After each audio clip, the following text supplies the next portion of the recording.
વિદ્યાર્થી મિત્રો, આજે આપણે યુનિટ 6 યુનિટી ઇન ડાયવર્સિટી વિવિધતામાં એકતા પાર્ટ 1 લિસનિંગ સેક્શન વિશે શીખવાનું છે, સમજવાનું છે. નમસ્કાર, ઈ જ્ઞાન ફેસિલિટર ચેનલમાં આપનું હાર્દિક સ્વાગત છે. આપણને અહીંયા ઇનર સ્ટ્રેન્થ પોએમ આપેલ છે અને અહીં આપણને સૂચના આપેલ છે રિસાઇટ એન્ડ એન્જોય, દોહરાવો અને આનંદ માણો. તો આપણે લાઈન ટુ લાઈન સમજતા જઈએ. India is big and bright. Bharat મોટો અને તેજસ્વી છે.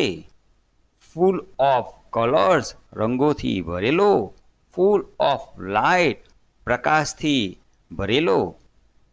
Festivals with dance and song, નૃત્ય અને ગીત સાથેના તહેવારો. We all join and sing along, આપણે બધા સાથે જોડાઈને ગીતો ગાઈએ છીએ. We greet each one with a smile, આપણે દરેકનું સ્મિત સાથે સ્વાગત કરીએ છીએ. Helping others all the while, બીજાઓને મદદ કરીએ છીએ. Temple shine and bells ring, મંદિરો જગજગે છે અને ઘંટ રણકે છે. Prayers and peace each day bring, પ્રાર્થના અને શાંતિ દરેક દિવસે લાવે છે. Food is fine and healthy treat, ખોરાક ઉત્તમ અને સ્વસ્થ છે. Chapati, rice and sweets to eat, રોટલી, ભાત અને ખાવા માટે મીઠાઈઓ છે.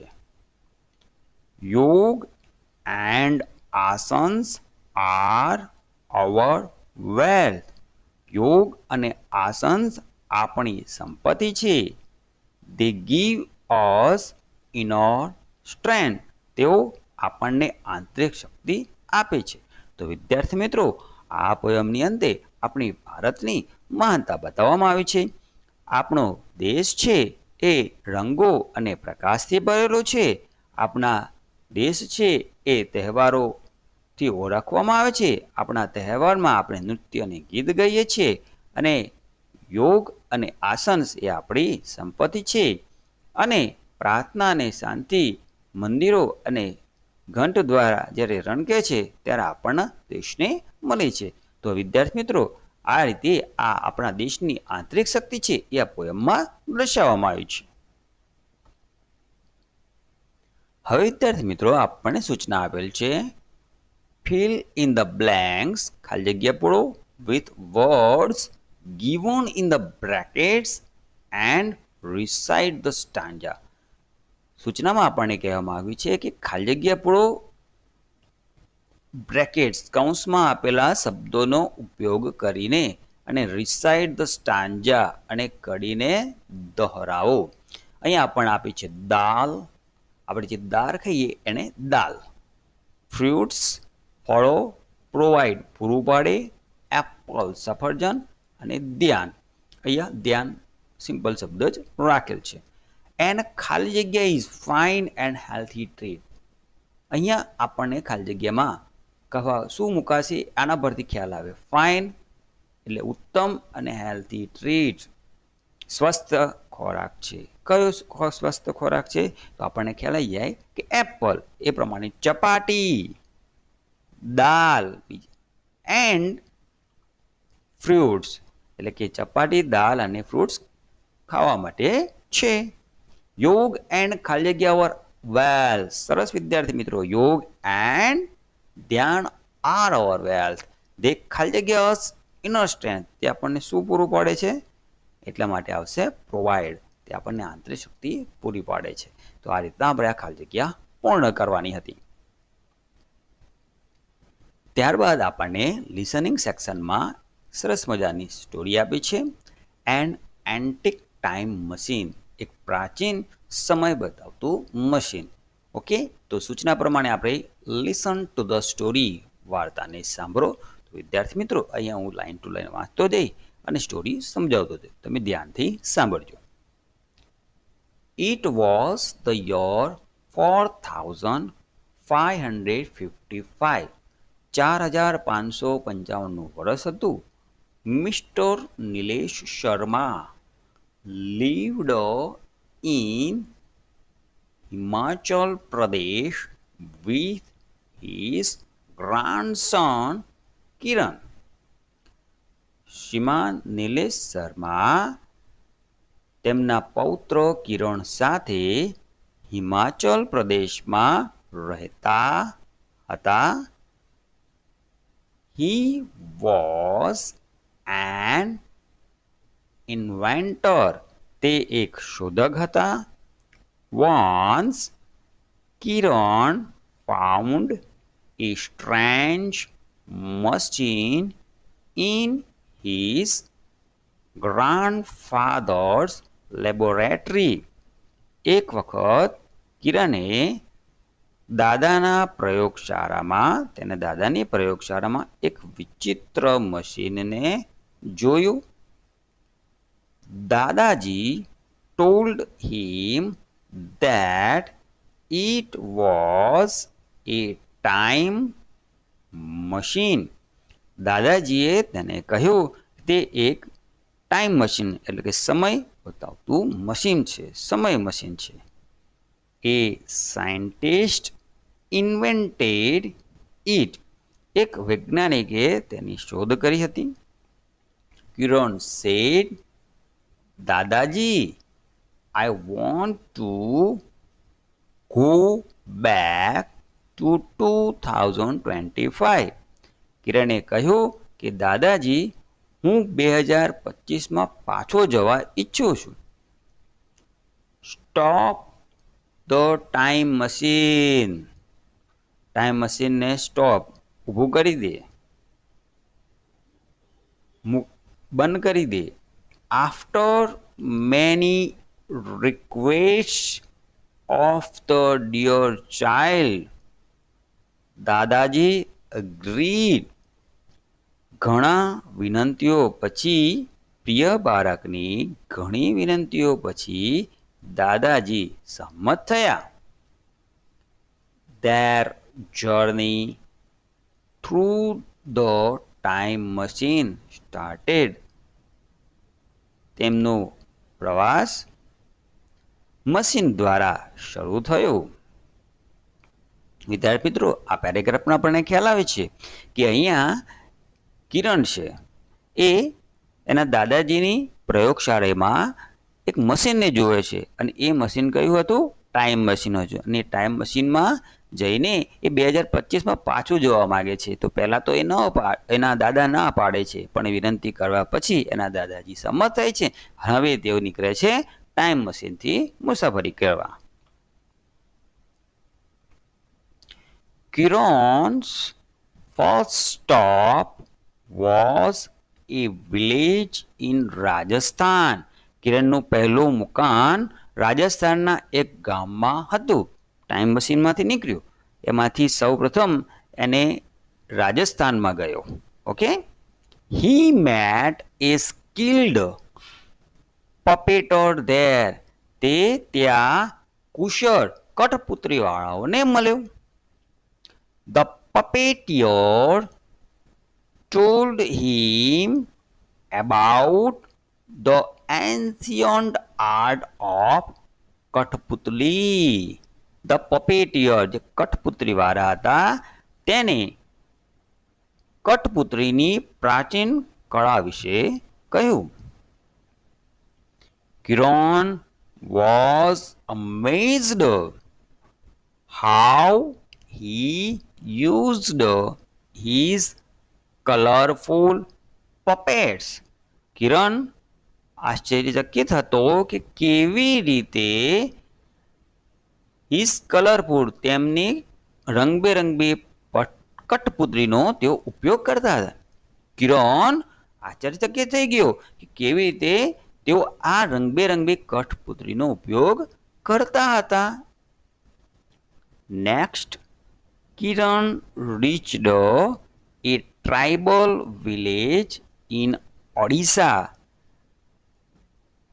પછી કિરણ ઓડિશામાં એક આદિજાતિના ગામમાં પહોંચ્યો. He met a talented artist there. તે ત્યાં પ્રતિભાશાળી કલાકારને મળ્યો. She showed him various designs and patterns of tribal painting. તેમને ત્યાં વિવિધ ડિઝાઇનો અને પેટર્ન્સ ટ્રાઇબલ પેઇન્ટિંગ આદિજાતિની જે પેઇન્ટિંગ છે તેની ડિઝાઇન્સ અને પેટર્ન્સ એટલે ભાત એને બતાવી કિરણને બતાવી. Kiran came to know how art connected the people to their heritage. કિરણને ખબર પડી કે કલા લોકોને તેમના વારસા સાથે કેવી રીતે જોડે છે.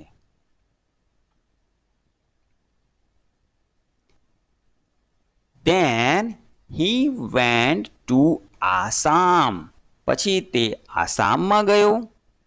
There he knew about Bihu festival.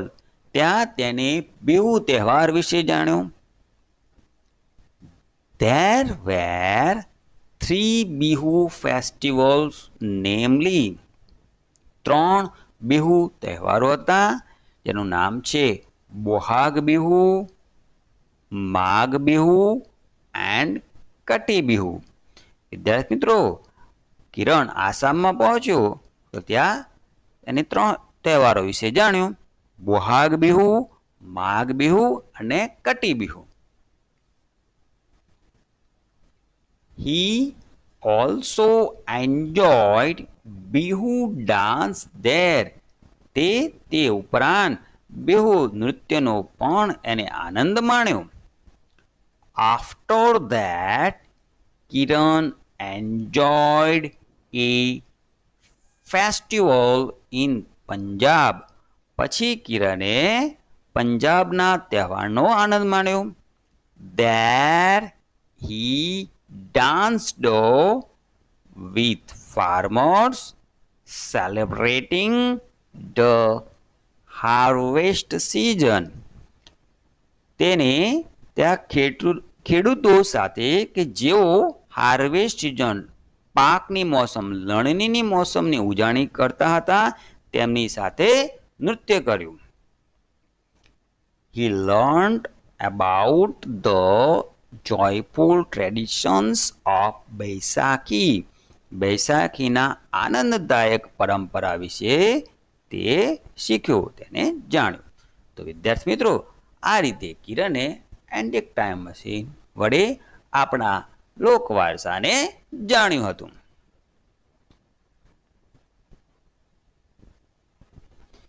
Kiran's next adventure took him to Kerala.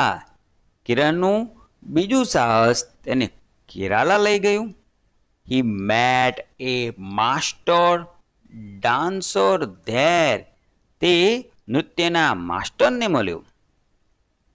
He showed the difficult steps of Kathakali dance and learned about marks. He showed the difficult steps of Kathakali dance and learned about marks.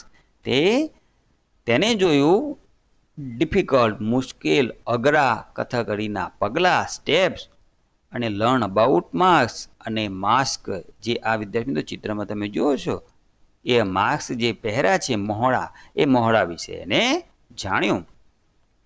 Finally Kiran visited a desert village in Kutch Gujarat. અને છેલ્લે ગુજરાતના કચ્છના રણના વિસ્તારના રણના ગામડાના એની મુલાકાત લીધી. There he met a gifted weaver. તે ત્યાં પ્રતિભાશાળી વણકરને મળ્યો. She showed him the beautiful patterns and colors of traditional textile. તેણે તેમને the beautiful pattern સુંદર ભાત અને કપડાની પરંપરાગત કલરો એને બતાવ્યા. કિરણ show how every thread was telling a story. કિરણે જોયું કે કેવી રીતે દરેક ધાગો એક વાર્તા કહેતો હતો. Kiran realized that India's folk culture was a treasure of stories, arts and traditions. કિરણને ખ્યાલ આવ્યો કે ભારતની લોક સંસ્કૃતિ, વાર્તા, કલા અને પરંપરાનો ખજાનો હતો. This time machine changed Kiran's life. અને આ ટાઈમ મશીને કિરણની જિંદગીને બદલી નાખી. તો વિદ્યાર્થી મિત્રો જોઈને ટાઈમ મશીન દ્વારા કિરણે કેટલું સરસ મજાનું જાણ્યું. ઓકે વિદ્યાર્થી મિત્રો, તમને સ્ટોરીમાં સારો એવો ખ્યાલ આવ્યો હશે. હવે વિદ્યાર્થી મિત્રો આપણને સૂચના આપે છે આન્સર ધ ક્વેશ્ચન. પ્રશ્નોના જવાબ આપો. એક પછી એક પ્રશ્ન આવશે અને એક પછી એક ઉત્તર આવશે. ઓકે, તો પહેલો પ્રશ્ન છે કે what will you do if you get the time machine. જો તમને ટાઈમ મશીન મળે તો તમે શું કરો? તો તમે આ રીતના ઉત્તર લખી શકો વિદ્યાર્થી મિત્રો. If I got a time machine I would use it to visit historical places and know about our ancient traditions. આ રીતે તમે ઉત્તર લખી શકો. ઓકે વિદ્યાર્થી મિત્રો, તમે આમાં થોડો ફેરફાર પણ તમારી જાતે કરીને અલગ પ્રશ્નનો ઉત્તર બનાવી શકો છો. ત્યારબાદ પ્રશ્ન છે give A new title two this story. આ વાર્તાને નવું ટાઇટલ મથારું આપો. તો મેં અહીંયા આપ્યું છે the gift of the time machine. તમે પણ તમારી રીતે અહીંયા આપી શકો છો, જેમ કે કિરન્સ જર્ની એ પણ તમે આપી શકો છો, અથવા ધ ટાઈમ મશીન. ત્યારબાદ ક્વેશ્ચન છે find out sentences with similar meaning from the story. અહીંયાથી વિદ્યાર્થી મિત્રો સમજજો બરાબર. ફાઇન્ડ આઉટ સેન્ટેન્સીસ, વાક્યોને શોધો જે સિમિલર, એના જેવો અર્થ નીકળતો હોય સ્ટોરીમાંથી. જેમ કે અહીંયા આપ્યું છે નંબર 1માં a weaver explained about weaving traditional clothes. Okay, તો આ જે સેન્ટેન્સનો જેવો સમાન અર્થ આપણને આ સેન્ટેન્સમાં મળે, પુસ્તકની અંદર આપણે શોધવાનું છે. અને એમાં વાક્ય આપેલું છે કે there he met a gifted weaver. She showed him the beautiful patterns and colors of traditional textiles. Okay વિદ્યાર્થી મિત્રો, એ પ્રમાણે number 2 he was surprised to see the use of colorful puppets. તો એનું સેન્ટેન્સ પણ આપ્યું છે the puppeteer told him about the ancient art of Kathaputli. Kiran was amazed how he used these colorful puppets. ત્યારબાદ farmers celebrated the season of cutting crops. He found a different machine and Kiran knew about old art culture of puppets. અહીંયા વિદ્યાર્થી મિત્રો question 3ના આ 5 answer છે. Okay, પણ મેં અહીંયા વાક્ય અને કયું સેન્ટેન્સ આવે એ પણ અહીંયા તમે સ્ક્રીન પર જોઈ શકો છો. ઓકે વિદ્યાર્થી મિત્રો, ત્યારબાદ આપણને સૂચના આપી છે કમ્પ્લીટ ધ ટેબલ. ટેબલને પૂર્ણ કરો. અહીંયા ટેબલ 1 એમાં આપ્યું છે આપણને સ્ટેટ, રાજ્ય આપેલા છે રાજસ્થાન, ગુજરાત, કેરાલા, પંજાબ, ઓડિશા. અહીંયા આપ્યું છે હી મેટ. હવે આ રાજ્યની અંદર એ કોણે મળ્યો એ આપણે અહીંયા લખવાનું. એક્ઝામ્પલ તરીકે આપ્યું છે કે રાજસ્થાનમાં એ સ્કિલ્ડ પપેટર, કુશળ કઠપુતરીવાળાને એ મળ્યો હતો. હી શો, તેની ત્યાં શું જોયું? The art of kathputli. વિદ્યાર્થી મિત્રો આપણે જે સ્ટોરી હાલ મેં તમને સમજાવી એ સ્ટોરીના આધારે જ આપણે ટેબલ પૂર્ણ કરવા. હવે આપણે ગુજરાતમાં, તો આપણે જ્યાં ગુજરાતમાં એ કોણે મળ્યો હતો? તો ગુજરાતમાં એક ગિફ્ટેડ વીવર, પ્રતિભાશાળી વણકરને મળ્યો હતો. અને તેને ત્યાં શું જોયું? ટ્રેડિશનલ ટેક્સટાઇલ, પરંપરાગત કાપડની જોયા. પછી કેરાલામાં એ માસ્ટર ડાન્સરને મળ્યો અને ત્યાં શું જોયું? Kathakali dance and mask. પછી પંજાબમાં ફાર્મર્સને મળ્યો અને ત્યાં શું જોયું? Harvest festival tradition. પછી ત્યાં ઓડિશામાં એ ટેલેન્ટેડ આર્ટિસ્ટને મળ્યો, પ્રતિભાશાળી કલાકાર, અને ત્યાંની શું જોયું? ત્યાં ટ્રાઇબલ પેઇન્ટિંગ. આ રીતે આ ટેબલ પૂર્ણ કરવાનું હતું. વિદ્યાર્થી મિત્રો, આ યુનિટના આધારે લિસનિંગ પાર્ટ 1માં જે મને અઘરા સ્પેલિંગ લાગતા હતા મેં સ્ક્રીન ઉપર લખેલ છે 25 સ્પેલિંગ છે. વિડીયોને પોઝ કરીને આ 25 સ્પેલિંગ તમારા નોટબુકની અંદર નોટ કરી લેલો અને ચોક્કસ વિનંતી કરીશ ચેનલ પર પ્રથમવાર આવ્યા હોય તો ચેનલને સબસ્ક્રાઇબ કરી બેલ આઇકનને પ્રેસ કરી દેજો અને આ વિડીયો તમારા મિત્રોને શેર કરશો. વિડીયો જોવા બદલ આપનો ખૂબ ખૂબ આભાર. ધન્યવાદ.